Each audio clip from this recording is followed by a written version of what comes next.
here's what I know. Someone's going to have to start to fight for Nebraska. All right, so I'm here to fight for Nebraska. And finally, the team grows up. It's what people always ask me about year 3. Finally, the team grows up, and they're like, well, I got to go make the play. It's time to join the Husker Huddle with Nick Handley and Grant Hansen.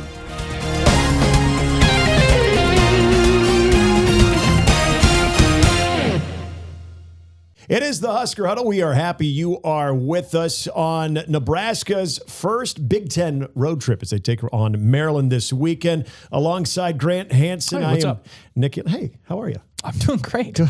I'm doing great. I'm Nick, it's funny. by the way. I interrupt you in every one of those every show, and it's kind of hilarious. It's like, oh, you're in your flow. I'm like, hey, how's it going? I know. There's like a routine, and once you take me out of it now, I have no idea what I'm doing. Yeah, but what do you do now? Story of my life here. But yes, he is Grant Hansen. I'm Nick Handley. We are happy you are with us. We're happy you're part of the Husker Huddle. Nebraska 4-1 going into their big first road trip of conference play. They'll go to College Park, Maryland. Of course, we'll get into all of that on this show. Of course, this show is brought to you in part by Omaha Steaks and our friends at Kros Brewing as well. Going to tell you about a really cool event coming up in less than a week over at Kros Brewing as well. But coming up on the show today, we're going to be talking to Evan Bland. It's like the OG. He was the original guest of our debut show, too. So he's coming back. We'll talk, obviously, his thoughts on what he saw at that Nebraska-Michigan State game, which we'll get into this after our prime cuts. There's a lot of takeaways, whether you're talking about the first part of the game, the second and third quarter to the fourth quarter. It was a weird game. Yeah. It wasn't I feel like calling it. It was remotely intoxicating. There were some people that were saying that the game was the weirdest game they've ever seen. Not the weirdest I've ever seen. I mean, we've had weirder games in the last 5 years. There is a little prisoner of the moment thing going on, but it was definitely weird. Yeah, it was different. Yeah. It was different. Windy games, man. Windy games are always, it's like, well, this is such a tangent a little bit, but now I feel like windy windy games, Nebraska thing you're about to say. Windy games feel like games that are just, they don't even feel like the same type of football game as like a dome game. Yeah. Like it just, high winds just totally change the game in terms of the strategy, the decisions that you make going in and out of a half. I mean, all of that stuff is just so different. I don't blame the coaches or players for this, but I feel like the reason we take so much from that factor, when you watch a game, it plays out, but leading up to the game, going all the way back to that Monday presser out of the bye week to Matt Rule, to the coordinators and players on Tuesday, to even Matt Rule on Thursday before the game, everybody had to ask about the wind. Ooh, high winds. And it just becomes part of the story. But it was deserved. Well, it was 100% deserved. But I feel like we get into it so much. Not too much. I mean, that was apart from Nebraska making some plays on special teams, like in terms of the uncontrollables, that was by far the thing that had the most effect on that game. Both offenses were terrible in the wind. And both offenses were great, except for Michigan State. Going with the wind at your back. I mean, there's a couple of ways that you can point where Michigan State threw this game away. Quite literally in the second quarter, there are two great examples of it where, I mean, Matt Rule talked about it this week, and we'll get into everything that's coming up. I'm sure this preamble is so long, but Matt Rule talked about it this week, right? Yeah. Like, Childs overthrew two balls for whatever reason with the wind at his back. And some of that was because of the way that Nebraska was being played on the I guess the way that Michigan State's offense was going against Nebraska's defense is when they had the win, they were just trying to chuck it up there. Oh yeah, they're going for the big plays. At the same time, both those picks were effectively checkdowns. Yeah. That were just the wind caught it, and that's part of what's so weird, right? Is like you'd be dead for a while, and then you catch like a 40-mile-an-hour gust, and so a ball that looked like that's pretty much a normal throw for a guy without any wind, and then the wind gust comes, picks it up, and blows it right into Deshaun Singleton's hands. Well, and I would say the difference-making play in this entire game, and we'll get into this after prime cuts, actually happened against the wind. Oh yeah, not to start quoting lyrics here against the wind and everything, but who's saying that, by the way? Seeger. Thank you.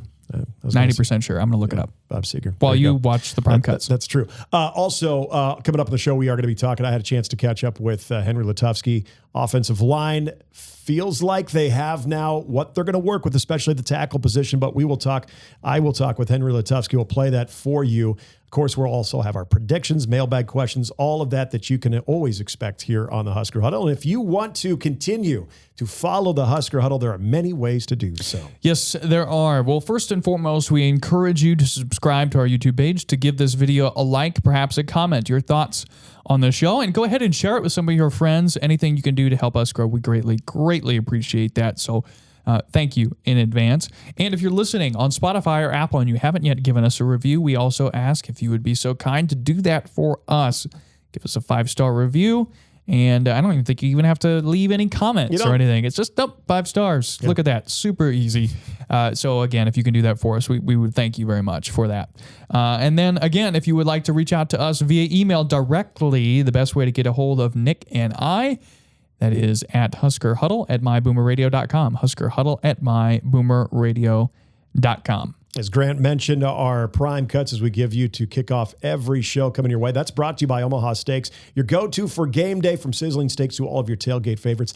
They've got you covered. Omaha Steaks, proud partner of Nebraska Athletics. Here are the Omaha Steaks prime cuts for the week. You got the pressure of the crowd. You got the pressure of him just wanting to be great, and so there's a lot on his head. And when he's getting the crap knocked out of him, I mean, you're going to get loopy. And he was loopy, and he didn't play the way that he knows that, and we all know that he can play. But I'm just so proud of him for snapping out of it. And, he got hit again, and then the very next play, he threw that pass, so, he needs to continue to handle it professionally, which I know he will. But there's just a lot on that position. And when it starts snowballing like that, and you're the one that's getting the crap knocked out of you, it's tough. It's always important to remember that, the guys maybe, DMing you after a loss or whatever, never played ball in their lives. They don't know what they're talking about. Like maybe one guy does. No, like what they say does not matter. The only opinions you should worry about is from yourself and from, we say it all the time, like, don't take advice from a person you wouldn't trade places with. Like, if I wouldn't trade places with some random guy sitting on Twitter DMing me, why would I take his advice? I'll take my coaching, take advice from like those close people in my life, but that's it. He looks like he's very well coached, meaning that he is obviously hasn't been sacked, and he really hasn't made many mistakes on tape, so he knows where to go with the ball based on what the coverage looks like pre-snap, what the coverage looks like post-snap. Looks like he has some really good blitz answers that he makes. He's a decisive kid. I think I told you guys after the game, Sierra got up in front of the team and was like, hey, that's not, that's not okay that we gave up that touchdown at the end of the game. Like, he was pissed. And so I think it's just the guys that we have back there, Deshaun, Malcolm, unfortunately, he's hurt. Like, Sierra was willing to go from corner to nickel. Like, he's like fitting the run now. Like, that's just, not a lot of guys will do that, but Sierra's like that kind of guy. Made a great play on the scoop and score. That was cool. Like, you didn't do anything, but I mean, what a play by Khan. I mean, that we all saw that, man. I got attacked by Eckler. I was one of the victims. And so I saw that. I didn't see Carter, so I didn't even know who scored. And I asked who scored, and Sat goes, it was Carter. Go over there and rip his tail because you did an X factor when you crossed the. I thought that was funny.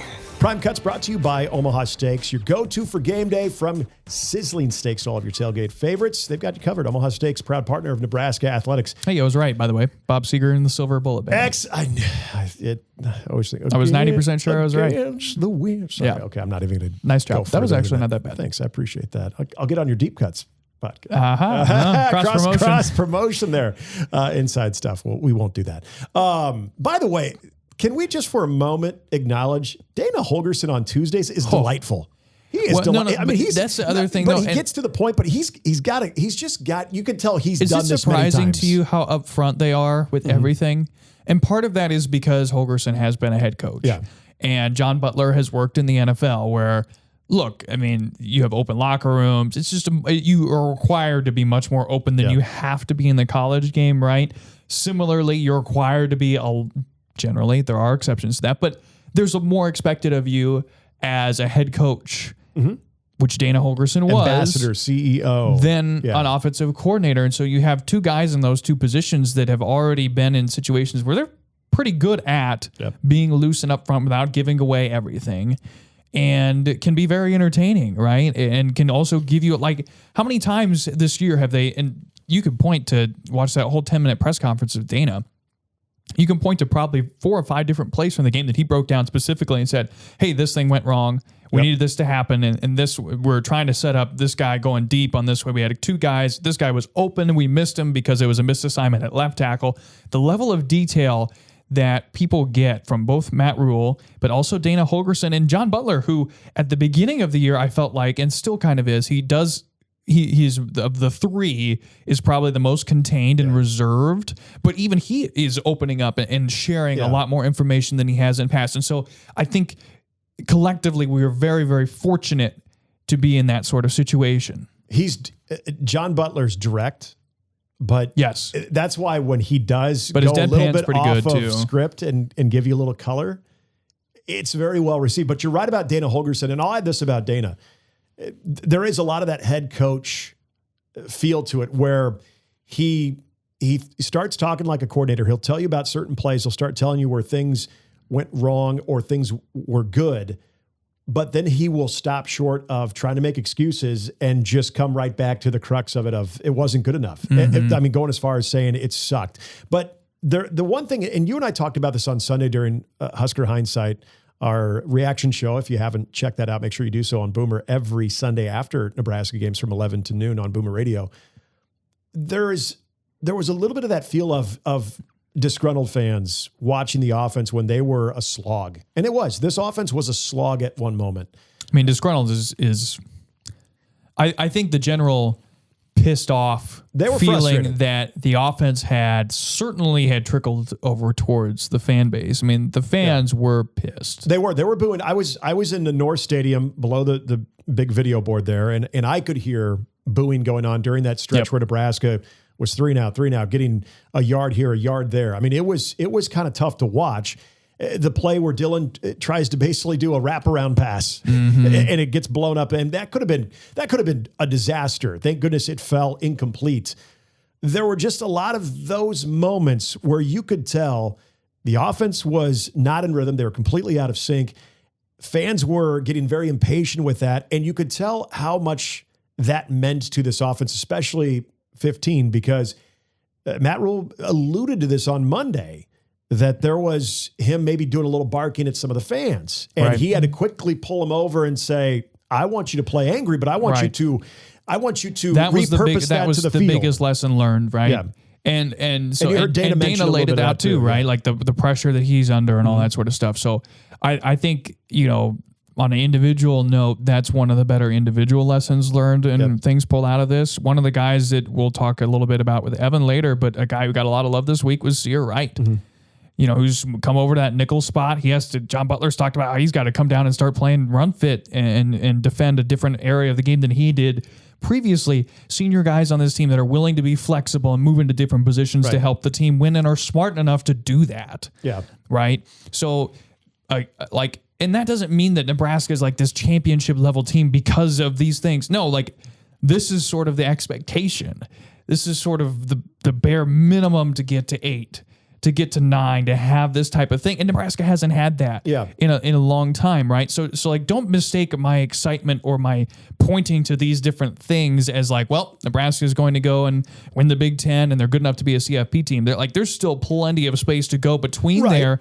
But what this is clear steps in the right direction. And now the shift has to be away from hey, this is good. We're praising that this is happening, and there needs to be more of this this needs to be the expectation, and the right people are in place to get Nebraska there. But aren't those little examples you're talking about? I'm with you. None of these, I don't want anybody to twist what we're saying here. None of these are a grand illusion of, hey, they're college football playoff ready right now. No, nothing like that. Right. But isn't that what you just laid out right there? And we continue to see examples. And I thought this week's prime cuts were great. Like what Henry Lutovsky had to say, I thought was tremendous perspective. And that's a veteran right there. If you are, this is an easy answer. This is an easy thing to say. But I don't know what in the world, even if you were drunk, even if you were just unable to drive drunk, I don't think if I was ever in that situation, I would ever think it would be acceptable to hop into a player's DMs and say anything via direct message to anybody. We see that. Don't be that chucklehead. Think about that. Yeah. Think about the stuff that got sent to Cade Povich's wife, or about his wife to Cade Povich, former Husker pitching in the major leagues for the Orioles. I mean, this is crazy stuff that people just feel like you're allowed to do now. It's an entitlement thing. There's no question. So please don't do that. I don't think any of our listeners would do that. Yeah, we saw this still, at it's crazy. Recently at the Ryder Cup, we saw that. I mean, it's you pay X amount of dollars for a ticket. Now you think you're entitled to do whatever you want, and that's or you just get the chance to sit behind a keyboard. Right, be a keyboard warrior. Shout out to him because he is the way he handled it, the way he laid things out like that. That's the way you do that. Yeah, and you need guys like that in place. And I think to your point too. Again, not to say this is a college football ready team because of that, but those examples, those types of leaders, when things are going bad, especially at your own place where maybe the fans are getting a little bit antsy. We saw it play out. It plays out, but to me, that's the difference of being able to find ways to win games when things are against you as opposed to finding ways to lose games. Because now Nebraska, in 2 games against Cincinnati and now Michigan State, where things could have gone one way or the other, where we've seen the history of Nebraska in the last decade, they found ways to lose those games. I think it's examples like that where as mad as you might be in the moment, you're able to pull yourself back out, and then you're able to be able to find that one play like Dylan, threads the needle in the third quarter against the wind. That changes the game right there. That changed the entire sideline. You talk to everybody. But you find a way to win the game as opposed to him letting that ball get hung up in the air, it gets picked off, and all of a sudden Nebraska's buried even further. Sure. Which we had seen many, many times before. Or you think about the 2 plays that preceded it, right? You had a play that probably would have gone for a first down. That was a Ja'Cory Barney screen pass that he just dropped. Yep. Maybe longer. I mean, maybe it looks like an Isaiah Hunter play that was a house call later on a screen pass that was very, very similar. And then a play later, you had an overthrow to Dane Key, who was open downfield, right? Those are 2 plays that I'm sure were not mentally calming for Dylan or anyone else on the offensive side of the ball, and yet you still found a way to make that play, right? So, look, to me, I said it on hindsight on Sunday, the biggest thing here was Nebraska did not have good body language or good team-wide energy in quarter 2 or quarter 3, and yet they still found a way to snap out of it, to correct the nosedive and go forward. And that probably is the biggest lesson taken out of this. And there is great teach tape here, just like there was in the Michigan game and just like there was in the Cincinnati game too, right? And so you come back to that over and over and over again where the offense clearly has not hit its ceiling yet. The defense, we've seen the growth of the defense week over week. They're starting to figure things out. You have guys like Williams O'Neary who are just massive, massive human beings that are starting to get after the quarterback in a way that we expected. Nebraska's starting to get more creative defensively than we expected. John Butler is calling, I think, great games. Yeah. And so you're seeing, though, like, there's still a lot of growth here with 7 games to go. And now the question is what the next step is, right? Because this is the first true road test this week, and we'll get into that with predictions and everything else that we have coming up in the show. But we have another step, right? There's another hurdle this week. Can you go beat a team that is upset-minded, away from home, multiple time zones away? That's the next. That's the next 100%. Hurdle. That's what's in front of Nebraska this week. You clear that, and now it's like, okay, can you get rid of this other former Big Ten West foe on a Friday night on a short week at their place at night, right? Like, it's set up for Nebraska to kind of get rid of all these demons back to back to back ahead of what would potentially be another, with hopefully what is a ranked USC team in the first week of November. Yeah, absolutely. And we're going to get into that with Evan Bland of the Omaha World-Herald. Before we do so, though, Grant and I both had a win over the weekend with Omaha Steaks because, my goodness, these beef tenderloin burgers were fantastic. I was telling you about that. So you told me about it. And then you tried it. And then I made them. And then you're like, yeah. And they're like, dang. Not often do I agree with Nick. Okay, well, that's not true, actually. but yes, no, these were fantastic. We talk a lot about the product, but there's a reason to, right? Like, the product is as good as you're going to find from this type of vendor or really any type of meat vendor anywhere.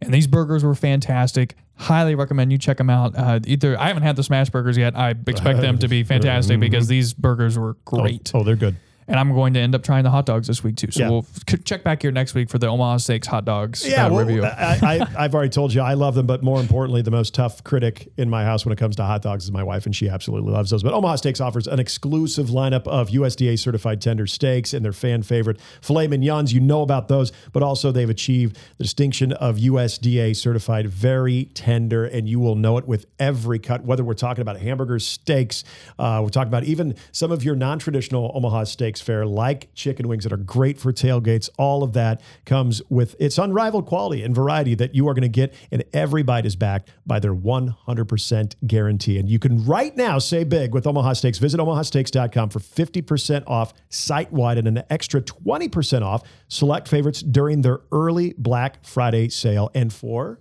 an extra $35 off, use the promo code HUDDLE at checkout. Terms apply. See site for details. That's 50% off at omahasteaks.com. Use the promo code HUDDLE at checkout. So as we mentioned, the first time we did a Husker Huddle, our first guest ever was Evan Bland of the Omaha World-Herald. He was so good, we knew we couldn't do this just once. So Evan Bland of the Omaha World-Herald, kind enough to join us. And Evan, not only do I want to get into football, I mean, we're almost at the midway point, but also when we think of fall, we've got that weather going on too. I want to be able to get a red-white series coming up in baseball question before we get out of here. But here we are, Nebraska at 4-1 on the season. My first question to you is, if you go back to the beginning of the year, going into this first major road trip for Nebraska, 4-1 Nebraska, is that where you would have had this team? I think it is, Nick. Yeah, 4-1. I mean, we did thought exercises and preview pieces, and 4-1's kind of what the outlook was. And the thing about this season to me so far is that it has gone according to script. I think you look back and you say, okay, you probably expect a close win over Cincinnati in Arrowhead. You expect to take care of business in the rest of the non-con. Michigan was kind of that game where you'd love to break through, but if it doesn't happen, it's not really shocking at this point, just given where the programs are. And then Michigan State was a team that you felt like you could pull away from. So if the popular prediction overall was 8-4, I think Nebraska is continuing along that path right now. Now, the month of October is where you can sort of make a statement as a program and say, yeah, we belong in that upper middle class of the Big Ten if you can take care of this next slate of teams on your schedule here. But I do think, yeah, so far this season has gone according to script, at least in the macro view. In the micro view, you could say, maybe the offensive line struggled a little bit more than you would expect, or some of the smaller things. Maybe the secondary wouldn't be as dominant as it's been. So there have been some smaller surprises along the way, but I do think in a larger sense, this program remains on track to be playing meaningful football the rest of this month, certainly, and into November as well. Evan, Nebraska heads on the road for the first time this season when they take on Maryland this week. There's been a lot of talk about time zones and travel in the Big Ten and being a coast-to-coast league. That was a big focus this week during the press conference. Matt Rule laid out a bunch of different things that Nebraska is doing to travel differently and sort of lessen some of that blow. I come back to, this has been a road trip that Nebraska's had on its schedule intermittently, probably since they joined 2014, 2015. Like it's been a part of the regular rhythm for Nebraska. It's not like you're going to Oregon or Washington. They've done this trip before, but when you see and follow how Nebraska is approaching traveling for this game, it still feels like they're doing it differently than maybe they did in 2019 when Scott Frost took the team out there. Yeah, a little bit. I mean, I was surprised to hear Matt Rule say that they're going out a day early for this game and not for the UCLA game. I would think if you had to pick one, it would be you're going out west. It's a 2-hour difference. Who knows what time that game will be, but I just generally feel like that's a harder time zone to adjust to from the central time zone. He cited actually just being able to navigate and travel around on the East Coast out in the Maryland area as a reason that they're doing that. But you're definitely seeing it more in the league. I mean, the same day that Matt Rule said that they're going out to Maryland on Thursday, Michigan said they're going out to USC on Thursday. And that came a year after they lost out at Washington, leaving on a Friday. So there are a lot of examples of that. Obviously, Penn State goes out to UCLA last weekend, and gets upset in shocking fashion as well. So I think there's definitely a sensitivity to the challenge of going around. And Matt Rule said many times he feels like this can still be an advantage for Nebraska. You're not going coast to coast, just being where Nebraska is located in the central time zone. You're not going really more than 2 time zones ever. So they do still, I think, feel like in a bigger sense, a larger sense, that can be an advantage for what they want to do.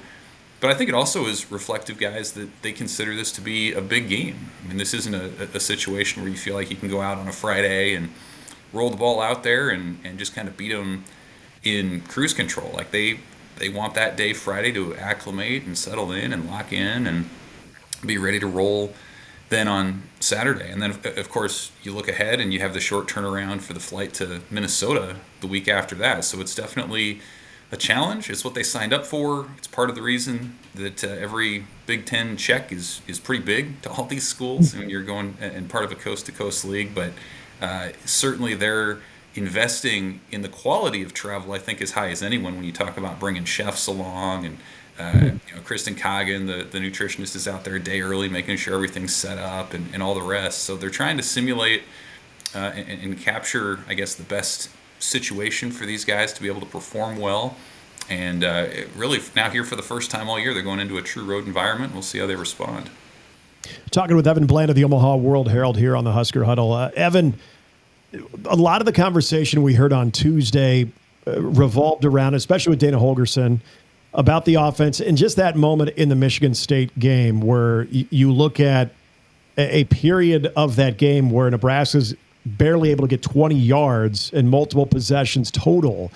And Dana Holgorsen, I mean, he did not try to sugarcoat that at all. He said that's the worst he's ever seen, either as a head coach or as an offensive coordinator.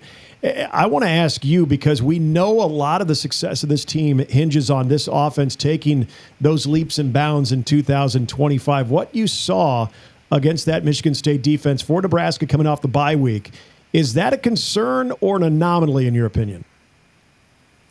Well, I think there are elements of it that are concerning. I think the tackle play specifically remains an ongoing situation, and Nebraska does too, where they wouldn't have made tackle switches at this point in the season. You bring in Elijah Pritchett on the left side for his first Husker start. Gunnar Gatula hadn't played the right side as a Husker until last weekend, so he's given that a go. I thought Holgersen's comments about why those guys now was very open and honest. He said, yeah, we've got older guys, but these guys are the future. And so put their heads down and coach them and help them. They can help us win now and into the future. So I thought that was very honest and transparent. I think, it was encouraging to hear Dana Holgorsen break it down in the sense that, like he said, there's an explanation for every play. And it wasn't always the tackles. It was Dylan Raiola missing a read here, or a receiver not getting open quick enough there, or the running back missing a block on a pass pro. So, like, it's not a deal where they're like, wow, we're really inept right now. It's like, hey, here are very specific correctable things that go into most of those plays.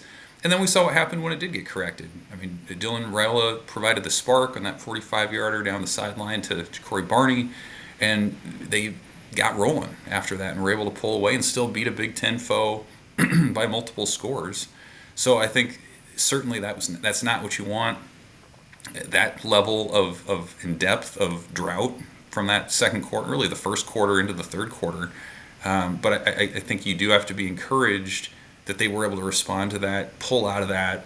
And, how many times in the last 7 or 8 years would Nebraska have an offensive stretch like that and not be able to respond and lose that game? And so I think it did also highlight special teams and how they were able to help the defense and what it did. And again, ultimately the offense did figure it out. So, it's one of those games, maybe you look back in a month and you say, hey, that could have been a turning point for this group to kind of figure things out. Or maybe it's a warning sign of something to come. I kind of would lean toward the former, and that this is a time where they were able to push through adversity, and Isaiah Hunter had one of his best games as a Husker. Ja'Cory Barney did what he did, and even Dane Key, who didn't have a catch, makes a big difference in the outcome. So I think ultimately it can be a positive. You just have to build on it the right way here this month. Evan, when you think about this year's team, it feels like to me there is a wealth of leadership and quality leaders in this program this year. I don't want to compare it a ton to years past, but like sometimes it's harder to point out direct guy. Like you think of Garrett Nelson and Adrian Martinez and guys in the past 5 years that represented that type of leader, but it didn't seem like there's as many. I think this team probably could have 5 to 6 to 7 of those guys that are present on this roster, including Sierra Wright, who got a lot of love this week. Your thoughts on the leadership Nebraska has and how that and the team itself has collectively matured over the 3 years of Matt Rule? Yeah, it's really impressive. There's a depth of leadership, of accountability, I think, that probably goes into that. I mean, you could pick just about anybody in the secondary right now. Marquise Buford comes up a lot. He's probably one of the more vocal leaders of that group. I think Riley Van Poppel up front's a younger guy who is stepping into that role and will continue to do so. Obviously, Dylan Raiola is as strong of a leader and has embraced all the intricacies that come along with that, the spotlight, as well as any Nebraska quarterback in recent memory. Emmett Johnson's a good representative for what they want to do. Ja'Cory Barney is charismatic, and I think, beneath some of the showmanship stuff is very competitive and a driving force for what that team wants to do as well. So I think it's a testament certainly to the individual players that Nebraska has, but also just the culture. And again, the idea that like everybody kind of knows what the standard is, what to expect.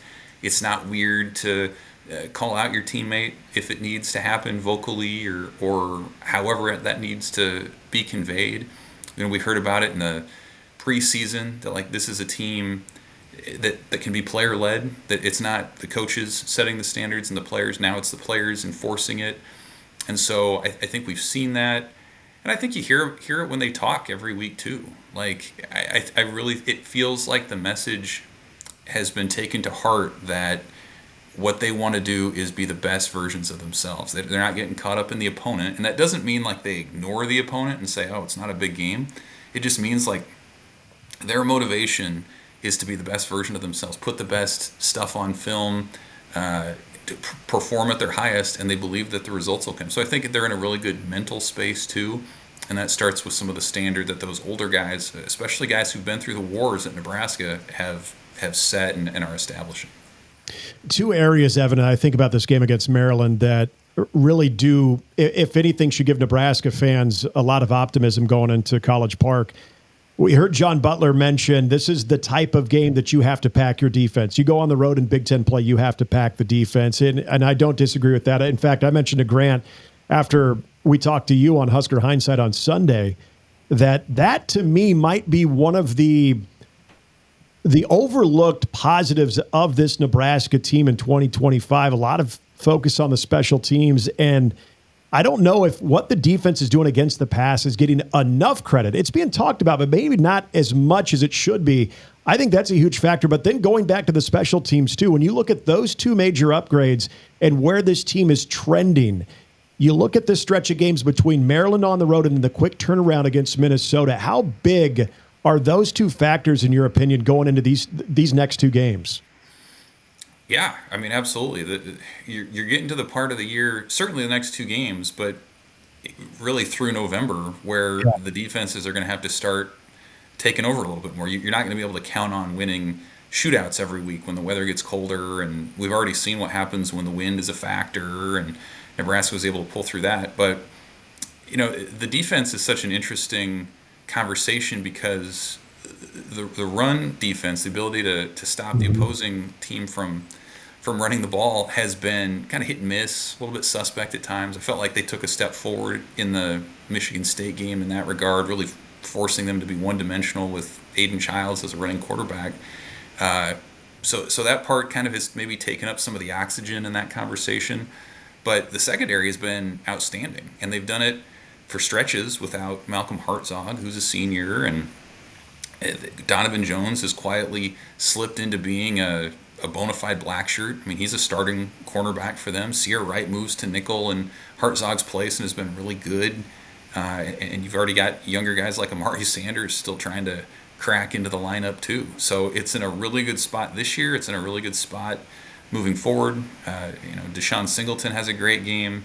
So it's really healthy in that regard. And I think special teams, it maybe has been the most dramatic turnaround to this point. Yeah. I mean, for years, it's been like you're just hoping, man, can they just not actively shoot themselves in the foot here and give up some major return or some sort of catastrophic mistake? And it totally flipped on its head and has become something now where you're like, every week you're excited to see what Ja'Cory Barney can do as a punt returner. You're excited to see when they bring pressure on a punt, because there's a good chance that they're probably going to affect the operation. Archie Wilson is still pretty cool to watch when you can roll out either way with either foot and flip the field, especially like he did against Michigan a couple weeks ago. So it's that part to me is night and day.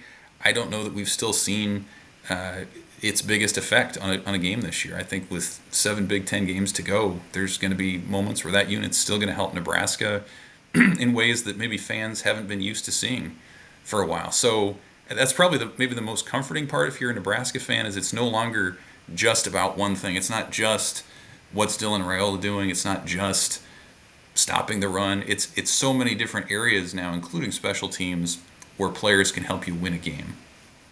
Evan, lastly here before we let you go, we got a couple of minutes left, but I'm going to jump the gun on Nick's Red-White series question. But for Husker baseball in this fall period, what do you hope to see? What do you hope to learn in the months ahead of the opener in February? Well, we're not going to have a ton of time left to learn. We got the Red-White series next week. That'll be fun. The exhibition against Omaha this weekend. It's too bad Nebraska's not playing at home in football, because I'd like to go watch that, but going to be out in Maryland, unfortunately. But I think the big question for the team remains its offensive identity. I think you kind of see what they did against Wichita State. You see just how the roster has been put together. You feel like the pitching is going to figure itself out. Ty Horn's probably going to be your Friday guy. Cooper Katsky is transferred in. He's looking good for a weekend rotation spot. And I think there are a bunch of options that you can use to figure out the rest of that rotation. Kevin Manel maybe as the closer as that bullpen starts to come together. But to me, the bigger question is the offense. Again, you look back, Nebraska made a regional. They won the Big Ten tournament with the lowest scoring offense in the league last year. And Nebraska made a concerted effort to say, look, the pitching in college baseball is getting better. Let's go out and really invest in power and seek that out in our transfers and in our junior college editions. And so they did that. They brought in a number of players like that. Jet Buck hits a couple of home runs against Wichita State. Cole Kitchens is another guy they like in that way. And that's not to mention, guys who are back who are more concentrated on that. Dylan Carey, he has made a concerted effort to add some power to his bat. Devin Nunez, Case Sanderson, kind of the same sort of thing. So that's what I want to see this weekend, and in the Red-White. Like, I want to see some guys hit for power, hit some home runs, and get a better sense for how this offense can maybe operate in a different way than what we've seen the last couple of years. Looking for that slug, Evan, as Will Bull talks about all the time, trying to improve that slug, and they're hoping they did so, right? That's right. Find the slug. Love the slug. Love the slug. Love the slug. It's like the Drake. Love the Drake, hate the Drake. Right. Love the slug, hate the slug. Evan Bland of the Omaha World-Herald, appreciate you joining us. Hey, safe travels out to Maryland. Look forward to talking to you next week. Thanks for having me, guys. Great stuff as always from Evan Bland of the Omaha World-Herald. We're going to get into our mailbag questions here in just a moment. But Grant, I can't wait for this. This is less than 1 week. In fact, Wednesday, October 15th, the Wednesday before the Minnesota game, which is on a Friday. You, myself, our friends at Husker 247 Sports, Mike Schaefer, Michael Bruntz, and Brian Christopherson, we are going to be at Huskers Live on Tap, Cross-Train in La Vista. It's a 2-hour roundtable discussion, mainly Nebraska football, but we'll have some volleyball and some basketball conversation in there. But it's going to be 2 hours of all of us. Well, let's be real. It's going to be those guys. We'll just facilitate it all because that's what you're there to see, Mike Schaefer, Brunsey, and BC. But they're going to be with us. We're going to be doing this quite a few times throughout the Nebraska athletic calendar season between 25 and 26. But Cross-Train, they are an awesome partner of ours. Of course, y'all know the Cornhusker Crusher, the official craft beer of the Huskers. I know you had one just recently too. We got to take a little tour of Kros Train too, which is fantastic. It's a great facility. If you are listening or watching this and you're in the Omaha area, this is a no-brainer for you if you're a Husker fan, because we'll have 2 hours. We'll have great talk, lively discussions. Yeah, maybe some debate. Who knows? Yeah, perhaps. And the great point is too, where this falls, we're at the halfway point of the season, right? So we can really start to take a look back collectively at the first chunk of the year and be able to start making some conclusions and talking through some predictions for what's going to happen in the last half of the season. So great beer and great ambiance. It's a great place. In fact, if you're just looking for a place to go have one, I would highly recommend that location, certainly the one in La Vista, where we will be. The tap room, that's the main facility there, right there on Portal Road off 108th. Check us out. Again, that is Wednesday, October 15th. So this upcoming Wednesday, right before the Minnesota game, 5 to 7 p.m. Doors will open. I think at 3 o'clock is when the brewery opens the tap room. And they're also going to have giveaways. We got some foam fingers and some koozies. Kros Train's going to have some gift cards, some 4-packs of the Cornhusker Crusher they're going to be giving away as well. Just for being there, you're going to have a chance to win all of these things. And as Grant mentioned, great conversation, great brews. They're going to have a food truck out there as well. So if you're hungry, you can have dinner there as well. So awesome stuff. We want to see you out there this Wednesday. It is Huskers Live on Tap with Grant and myself, Husker 247 Sports, put on by our friends at Kros Train Brewing. Cannot wait for this. All right, let's get to our mailbag questions, and we're going to kick off PB from the O. He must have been off last week because we did not have a PB from the O last week, but he's back with a good question here. His question is, now that we have seen a little bit more of the season play out for both Maryland and Wisconsin, how much weight does that win Maryland has over the Badgers actually carry? I don't know. It's a tough one to figure out because I think you have to realize the history of Mike Locksley-led programs at Maryland. They always seem to start strong. Yep. Part of that is because they schedule light to begin the non-conference. But you can't totally just ignore that win in Camp Randall. That has meaning, even if Wisconsin is down, which they are. Yes, they are. Wisconsin was competitive against Michigan this past week, and so that made me think a little bit more, perhaps, of that Maryland road win. And Maryland's hard to figure out. Like, Washington just traveled basically the entire country to play that game last week. Down by 20. And it looked like it when they played that game. And yet Maryland still blew the lead, right? Yep. So, like, I feel like Maryland's sort of been perpetually left in the 5-7 to 6-6 range, kind of where Nebraska was a year ago and then broke through, and where we hope Nebraska has gone beyond to this point. I feel like they've been sort of stuck in that stage the entire time Mike Locksley has been there. Yeah. And so it just comes back to, it's not the same old Maryland that Nebraska should beat 45-0 when Nebraska won 4 games in the entire season, but it's still a team that Nebraska is better than and should beat by 10. I would add to that, as far as how much weight does the Maryland at Camp Randall win hold? If Maryland was coming to Lincoln this weekend, I would say, okay, keep your eye on that, because you go to a place like Camp Randall. Now, mind you, I was watching a little bit of that game.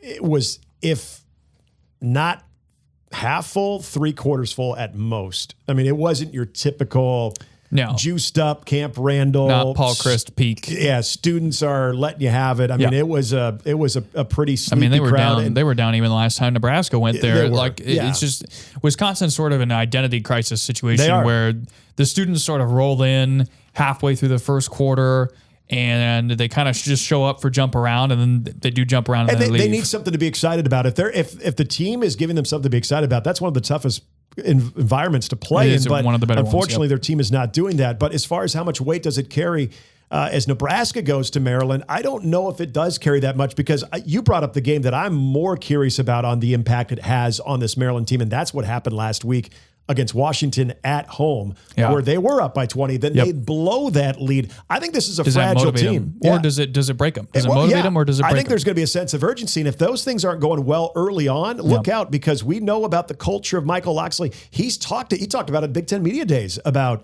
the drastic measures they had to do to try to shake up the culture in that locker room. Especially because you didn't lay the right ground with NIL. Yes. You didn't lay the right groundwork to make things a stable situation once you start incorporating the dollars. And that's why I'd say Nebraska, it is vital to pounce on that opportunity early in this game. But we'll get to that in our predictions here.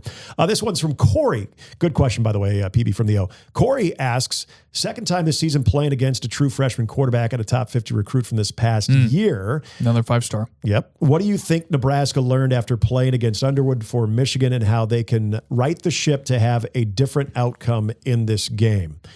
Malik Washington's going to have some similar, he's going to want to do some similar things. Michael Loxley's always going to recruit that Talia Tagovailoa player where you can pass first, but you have the ability to run out of trouble, and that's something Washington can do.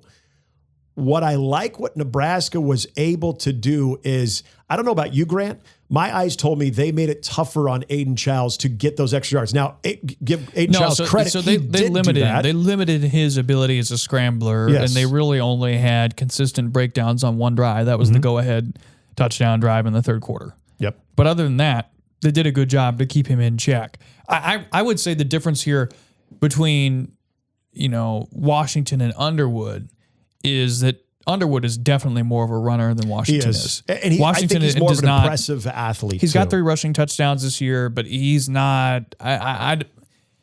He's definitely a pass first guy. Yeah. And he's really good at it and makes good decisions. You heard John Butler talking about that earlier in our prime cuts, that he's good at checking out of blitzes and some of those sorts of things. But I don't see him as much of a runner and as much of a running threat as some of the other quarterbacks Nebraska has faced this year. I think Nebraska and I think John Butler will be fine if he busts one every now and then, as long as they are doing what they have done all season long in the passing game, and that is limiting teams to the bare minimum of what they can get in the passing game. Because unlike Michigan, Maryland doesn't have that breakaway Justice Haynes type running back too. Not to say that they can't run the ball. They're going to have to do it creatively. But if you are able to keep them in check throwing the football, that I think is really going to put this Maryland offense in a corner, and I don't think they're going to be comfortable.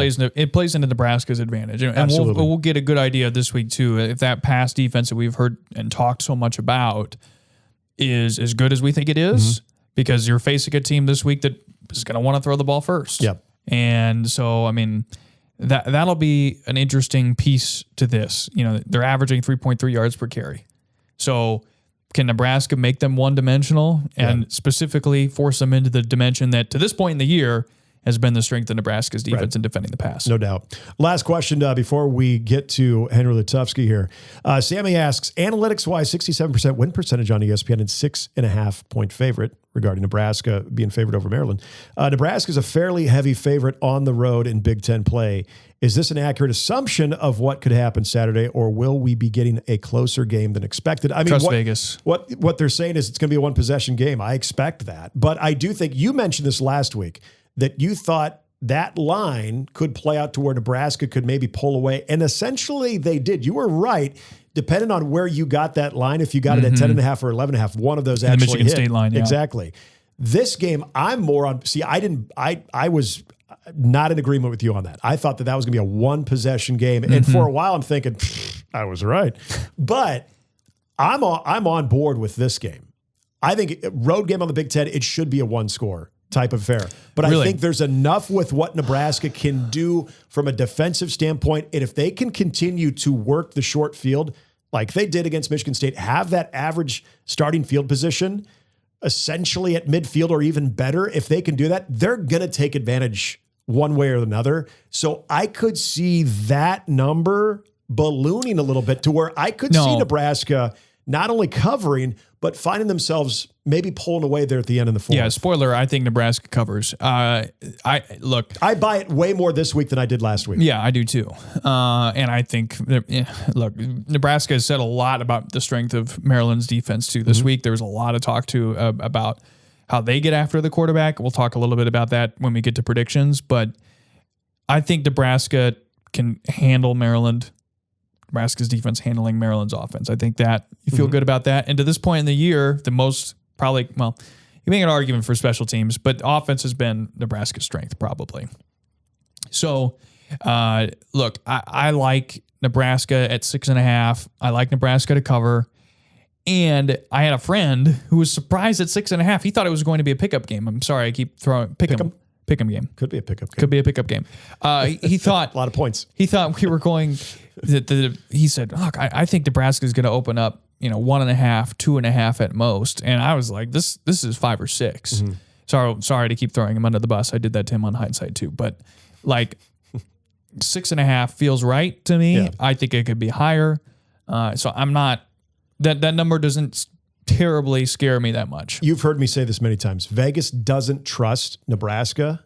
Oh, they really don't trust Maryland. If you think Vegas doesn't trust Nebraska, double that for Maryland. Yeah. So there's also, I think, a little bit of that number right there too. But good questions. Appreciate them. Keep them coming in the mailbag. Again, if you want to hit us up, try to do so by Tuesday afternoon. We like to get those by then so we can ruminate on those. Again, Husker Huddle at myboomerradio.com. All right, folks. Well, my friend here, Nick Hanley, got a chance to sit down, or rather stand and talk to and be harassed by a fly with Henry Lutovsky this week. Here is Nick's conversation with him. Plenty to talk about, including changes at the offensive tackle spots, how Nebraska handled the bye week a couple of weeks ago, how that paid off against Michigan State, and so much more. Give it a watch. It is Husker All Access, brought to you by Access Bank, here for a reason, talking offensive lineman Henry Lutovsky. And Henry, last time we talked to you, getting into the season, sort of seeing what everything would look like from an offensive standpoint. I want to look at the bye week for you guys, especially. What were a lot of the things just from your position group that was emphasized going into that Michigan State game? Yeah, obviously, elephant in the room, pass protection. I felt like we took a big step there. And then just, getting out and just finding our edge. Just competing against the defense. We didn't worry about any Michigan State stuff over the bye week. It was all just good on good compete. Really just trying to pull that out of each other. O-line pulls out of D-line. Receivers and DBs going at it. Just all across the board. It was a great week of, just getting back to what we do best, which is competing. It's a good point about also what you guys are able to bring out of the defensive line too, because we've seen that now the last couple of games. The pressure on the quarterback and what they've been able to do, even in stopping the run. I know you guys in fall camp had a lot of good battles too. Clearly that's continuing. Yeah, it is. And it's important to just keep going back to that, keep getting those reps against, guys like Elijah Judy, Van Poppel, Keona, like all those guys. We saw in the Michigan State game a little bit more of a change up at the tackle position now, seeing Gatula go over to the right side and now Elijah over to the left side, but seeming like that's something you guys are sticking with. How has that looked, and does that feel like that consistency can continue to help the team there? Yeah, I think so. And, at the end of the day, as an offensive lineman, you just want to be consistent. And so, when you change up, the two tackle spots, there's going to be a little, inconsistency with the way things have been, but it's important to just get right back to where we're going. And you take those steps through preparation and through your practice all week. And, last week through the bye week, you take those steps. We were listening to Dana Holgerson talk about that stretch where the offense was struggling a little bit, and he was talking a little bit about the sideline, thinking about guys like you that have seen a lot of college football, seen some great and seen some not so great too. As a veteran, what's your role on the sideline when you're not out there and you're trying to make sure that everybody trying to stay as even keel as possible? Yeah, just trying to bring everybody back to, what's currently happening. And just playing the next play. The sky's not falling down. It's one thing here, one thing there. Let's clean it up. Let's get more consistent, and let's go out and just attack this next set. It's really easy, especially in game when it matters, to get hung up on, this mistake I made here, this mistake I made there. But, that play doesn't have any effect on the next play unless you let it. Yeah. So the important part is you can't let that affect the plays coming forward. I want to ask you about when we look at the Big Ten schedule progressing and you start to see these road games on the slate. You get the Maryland game, you go out on the East Coast, and you're going to have that quick turnaround Friday game against Minnesota. But you've been on the Big Ten schedule. You've seen the road trips too. Do you like having that chance to get away from it a little bit, the camaraderie with the team and just that part of having just the time with the guys more than anything? Yeah, I always like road games. Because shoot, it's just, me and my 120 closest friends against however many decide to show up, And so I always like the away environment. It's good to change it up. It's good to, step into an environment like that and test yourself. And, I haven't really, looked ahead to the next week, so I can't, worry about that road trip. I'm worried about this week. Yeah. And lastly, when you kind of look at this offense as it continues to evolve as a whole, whether we're talking about the running game, talking about the passing game, what you guys do on the offensive line. What are you excited about the most as you guys continue on here throughout the season? I'd say I'm just excited because we all know in our groups that we have not hit our peak yet. We're still so far from that. And, it really comes down to the way we practice Tuesday, Wednesday, Thursday, the way we prepare, the way we eat, the way we recover, all things included. I mean, we plan to be playing our best football as the season goes on. So each week just taking that step. Nobody's topped out yet. Nobody's hit their peak. We're just going to keep on improving, and I think that's really exciting all across the board, offense and defense. It's Huskers All Access, brought to you by Access Bank, here for a reason. It was fun talking with Henry Lutovsky, and I'm telling you what, that fly, didn't know who he was messing with there, too, if you caught that in the middle of it. He played it off really well, but I was glad he acknowledged it because that thing was buzzing around, finally landed up on his nose, and it was just a whole thing. But that's probably the last guy on the team, or at least one of the last guys on the team that fly wants to mess with. Yes. So. Yeah, I'll give you that. It's good stuff there. As we get ready to wrap up the show, though, I want to get into our picks. We're going to, of course, weigh in on the Nebraska-Maryland game, but damn, Grant, this is a fantastic weekend in the Big Ten. Some good games. A game that we're not even going to weigh in on, I think is kind of intriguing when you look at Illinois hosting Ohio State. Big noon. What did Luke Altmaier learn from that just thrashing that they had in the hands of Indiana? You've got a much more high-powered offense, I think, coming in to Champaign, Illinois. That game right now, Ohio State's a 14.5-point favorite in that one. But, you look at the quarterback play, too. I've said it all year long, despite what happened at Indiana. I'm a huge Luke Altmaier fan. This could be a huge game for him. There's going to be a lot of fans there for Illinois as well as Ohio State. Ohio State, that's a big number, 14.5. I think you and I are both confident that Ohio State wins it. But I'm curious to see what Illinois has done after.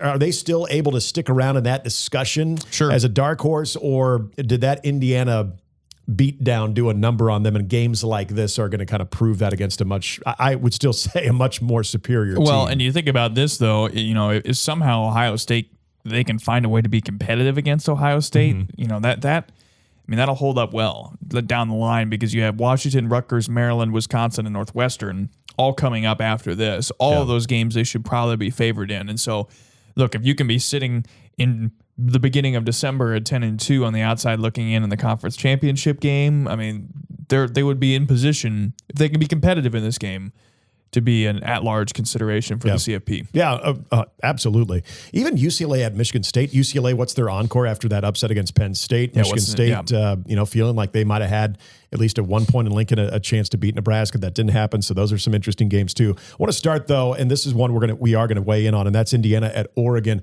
Mention what Indiana did against a quality Illinois team. Maybe Illinois is not as good as what we thought they were. We'll find out again this weekend, but I think what Oregon did going into State College had a lot of steam. You're thinking, okay, Oregon, I'm not saying that they're not. Oregon, that was a huge win. And the whiteout in State College, we know how tough Penn State can be, not only there, but the type of team that James Franklin has. But then Penn State loses to UCLA. So is it more of that hangover effect of losing to Oregon for Penn State, or is Penn State not as good as we thought? Yep. Either way, Oregon is very much in the mix in the Big Ten to be one of those teams in the college football playoff, I think. But another team that's trying to say, hey, we were there last year, and we're just as good, if not better in some areas, as Indiana.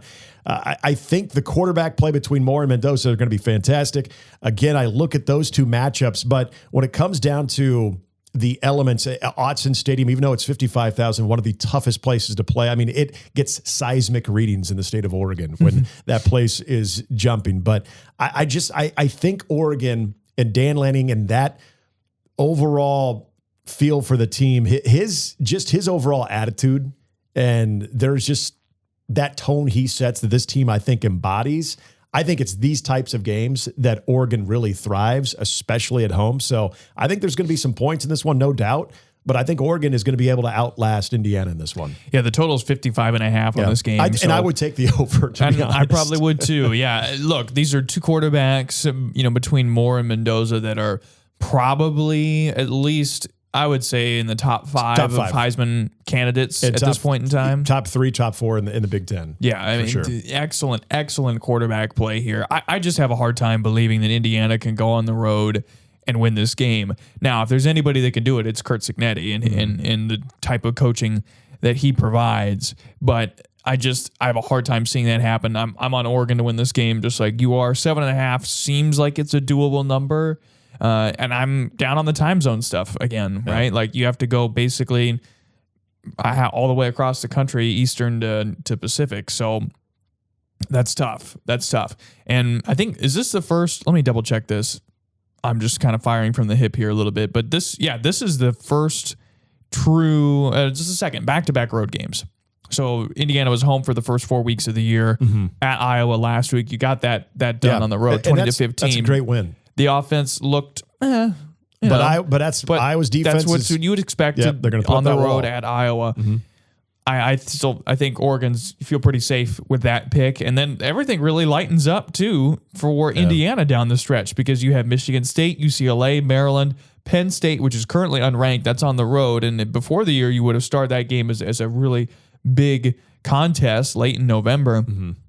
Not so much now. Wisconsin and then Purdue. So this could be for Indiana the last chance to pick up a statement win on the road. And really, other than that, you're just kind of relying on that 63-10 win over Illinois and taking care of business down the stretch, which should be enough. Yeah. But still, you probably will have a lot of people pointing fingers and pointing at the non-con schedule and saying that Indiana's schedule's light and they're a fraud, just kind of like they were last year, will be a lot of the discussion if you can't be competitive here. Are you hitting the over on this one too? Yes. I am. I'm going to go 38-34 Ducks. I think Oregon has that arm's length there in the fourth, but I think maybe Indiana gets another touchdown to make it a little bit more interesting. But yeah, 38-34, I'll go with that one. Next game, Michigan, USC. This game, you have one ranked team, but a win for USC would obviously put them in the top 25. There. Yeah, and USC, much like Illinois, if USC wants to be a part of this discussion of one of those dark horse teams in the Big Ten as we get into the month of November of being part of the college football playoff, Jordan Maeva, Lincoln Riley, and the entire crew. This is a major, major spot.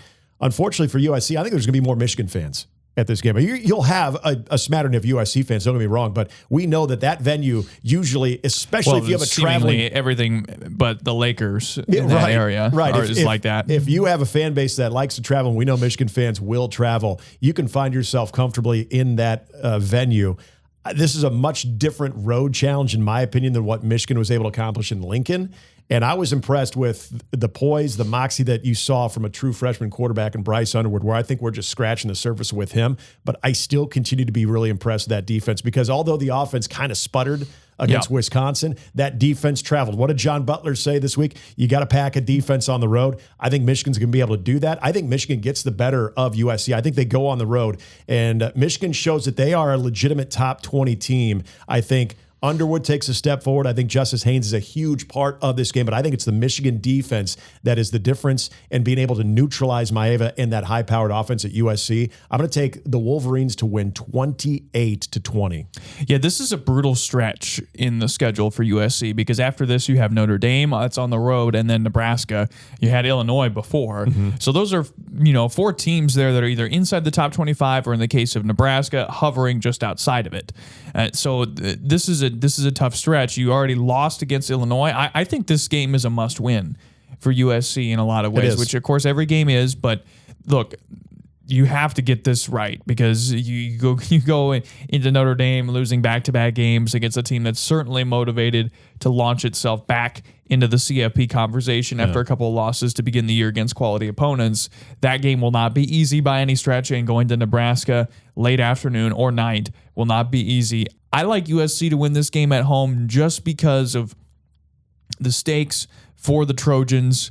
Jordan Maeva has been great all year long. 11 touchdowns, 1 pick. Yeah. The question really for me is, can USC's defense make enough plays and be physical enough That's a good point. to come out on top here against Michigan? But I like the Trojans to do so. Okay. We'll say 27-24 USC on NBC. All right. That would be huge for USC. All right, to Nebraska and Maryland. This will be in College Park, Maryland, the first true road test. Of course, the other road game for Nebraska was essentially a home game in Kansas City. So Nebraska hitting the road, Big Ten venue that is not going to overwhelm you. This is a bring your own energy type of game. There'll be a lot of Husker fans there. This is a game Grant, that I have expectations for. I really do, because I think what happened last week against Michigan State could have very well been a 3-2 Nebraska team coming in here. But plays were made that we haven't always seen before. Special teams plays were made.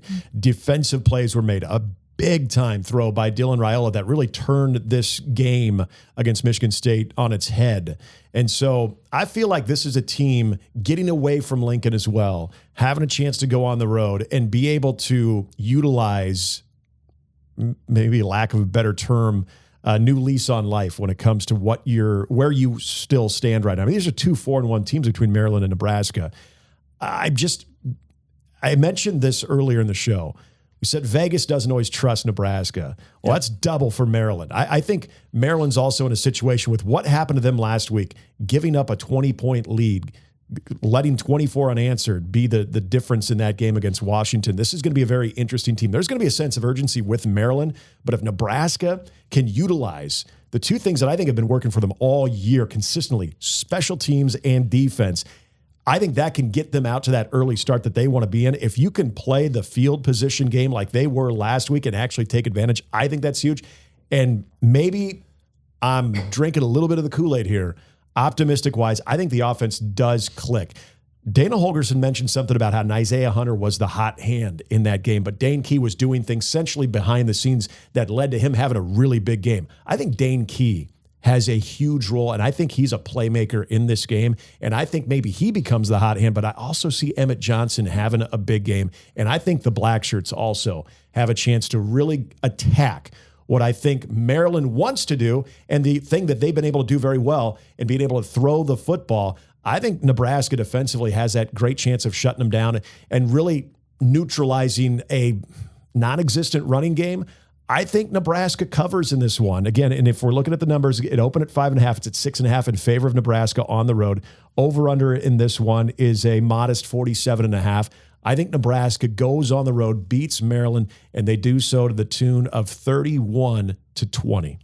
All right, I think I'm going to go a little bit differently. I think Nebraska wins this game. We're in agreement on that. I think we're perhaps maybe in a different realm of how. I think Nebraska gets this game done in the trenches and on the ground. This is the 128th rushing offense in the country for Maryland. This is a team that averages 93 yards rushing per game. Yeah. And so I think Nebraska's defensive line and linebackers can help make Maryland one-dimensional. And how often do we talk about that as a key to winning football games, making your opponent one-dimensional and predictable? And I think Nebraska can do that, or at least things should be set up in such a way that Nebraska can make that happen. Now, conversely, Nebraska is 101st in the rushing game on the offensive side in the nation, 14th in the Big Ten, and this is a Maryland defense that has a rushing defense that's 24th nationally and 8th in the Big Ten, allowing fewer than 100 yards rushing per game. Some of that's skewed, again, by the non-conference foes that they have faced. Right. But I think this is an area where Nebraska has enough of an edge in the running game that they're not the one-dimensional team in this game. Right. And do I see Emmett Johnson going off for 150 rushing yards and 4 scores? Not necessarily. But I think Nebraska has the edge there, and that might be enough to win this game. I think Nebraska has the edge in the special teams department, and defensively, the Huskers should have the edge as well. Now, it will be interesting to see how well Nebraska protects against this Maryland group that's got some feisty pass rushers, guys that can make things difficult for Dylan Raiola. We'll see. That's my biggest question mark coming into this game. I'm with you on the score side of things. We'll say Nebraska wins this one 34-24. So maybe give up a few more points than you would like. But look, I think expecting Nebraska to score, somewhere in the neighborhood of 30 points is sort of close to the expectation now. At this point in the year, they're averaging 42 a game. And again, some of that is also skewed by non-conference. But thank you, Houston Christian and Akron. Yeah, exactly. But, 38 last week. Yeah. I mean, I think you can kind of expect Nebraska to be hovering around that 28 to 30 point mark. And how often did we talk about that during the offseason? About, is Dana Holgorsen really good enough for Nebraska to make a 10 point per game improvement over a year ago? And they're living in that zone right now. So I think, again, Nebraska wins 34-24. All right, so we both have the over on that one as well.